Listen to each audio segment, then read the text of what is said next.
नमस्कार। आज हम बात करेंगे एक बहुत ही खास दिन की, एक ऐसे दिव्य जागरण की जो 4 महीने के एक लंबे इंतजार के बाद आता है और अपने साथ लाता है ढेर सारी सकारात्मकता और नई शुरुआत।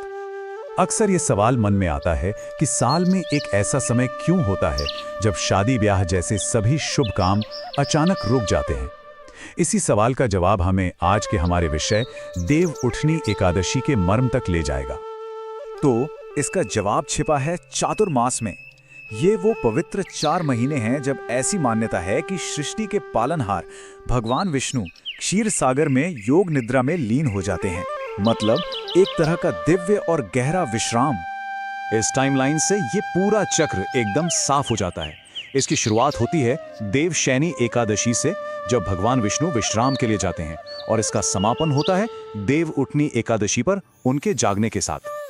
तो चलिए और गहराई से समझते हैं कि आखिर इस दिन असल में होता क्या है और इसका इतना ज्यादा महत्व क्यों है।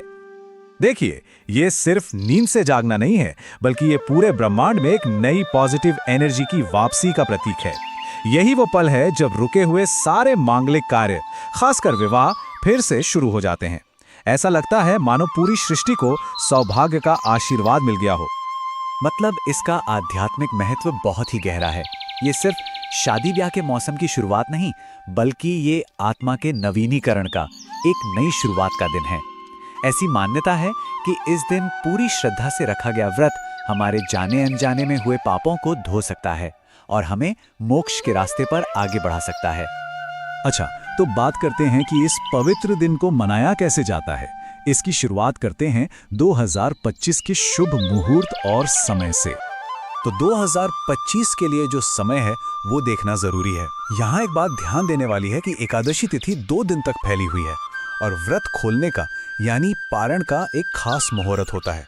ये टाइमिंग बहुत महत्वपूर्ण है क्योंकि सही समय पर पारण करने से ही व्रत का पूरा फल मिलता है।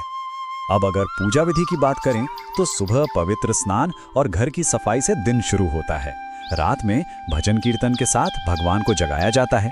ये सारे विधि विधान अपनी जगह हैं, पर इन सब का जो असली सार है वो है दिल की सच्चाई और सच्ची श्रद्धा। और इस भक्ति में जान डालते हैं ये पवित्र मंत्र। जब ओम नमो भगवते वासुदेवाय जैसे मंत्रों का जाप होता है ना, तो वो सिर्फ शब्द नहीं रहते, वो एक वाइब्रेशन बन जाते हैं जो भक्त को सीधे परमात्मा से जोड़ते हैं और पूरे माहौल को दिव्य बना देते हैं। लेकिन यहाँ एक बहुत ही दिलचस्प बात है। हमारे शास्त्र विधि विधान से भी ज्यादा एक चीज को महत्व देते हैं, और वो है मन की शुद्धता और सच्ची भक्ति।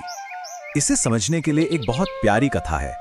सोचिए, एक तरफ एक राजा है जो पूरे विधि विधान और शान शौकत से व्रत कर रहा है, और दूसरी तरफ एक बेहद साधारण इंसान है जिसके पास दिखावे के लिए कुछ भी नहीं सिवाय सच्ची श्रद्धा के। तो इस कहानी का निचोड़ क्या है? यही कि भगवान को बाहरी दिखावा नहीं, बल्कि मन का साफ होना और सच्ची भक्ति चाहिए। असली पूजा तो दिल से होती है, और मन की यही सच्चाई, यही शुद्धता हमें दान के महत्व तक ले आती है। इस दिन किया गया दान वो सिर्फ कुछ देना नहीं होता, वो अपनी श्रद्धा को एक्शन में बदलना है। और कहते हैं कि इस दिन दिए गए दान का फल कई गुना होकर लौटता है। और ये बात हमारे शास्त्रों में भी बहुत खूबसूरती से कही गई है। एक श्लोक हमें सिखाता है कि अपनी मेहनत की कमाई का 10वां हिस्सा अच्छे काम के लिए दान करना चाहिए। अपनी समृद्धि को दूसरों के साथ बांटने का कितना सुंदर विचार है ना? पर सवाल ये उठता है कि हजारों साल पुराना ये त्योहार आज की हमारी मॉडर्न लाइफ में कैसे प्रासंगिक है। असल में देवउठनी एकादशी सिर्फ एक त्योहार नहीं, ये एक यूनिवर्सल सिंबल है नई शुरुआत का। ये हमें याद दिलाता है कि कभी कभी आगे बढ़ने के लिए पहले रुकना बहुत जरूरी होता है, एक पॉज लेना, ताकि नई एनर्जी के साथ फिर से शुरुआत कर सकें। ये ठहराव ही तो नई उड़ान की तैयारी है। तो जाते जाते एक सवाल हम सबके लिए, आज की इस भाग दौड़ भरी जिंदगी में जहां रुकने का समय ही नहीं है, क्या हमें भी ऐसे आध्यात्मिक ब्रेक की जरूरत नहीं है? शायद अपनी जिंदगी की एक नई ताजा शुरुआत करने के लिए हमें भी जागने से पहले थोड़ा ठहरना सीखना होगा।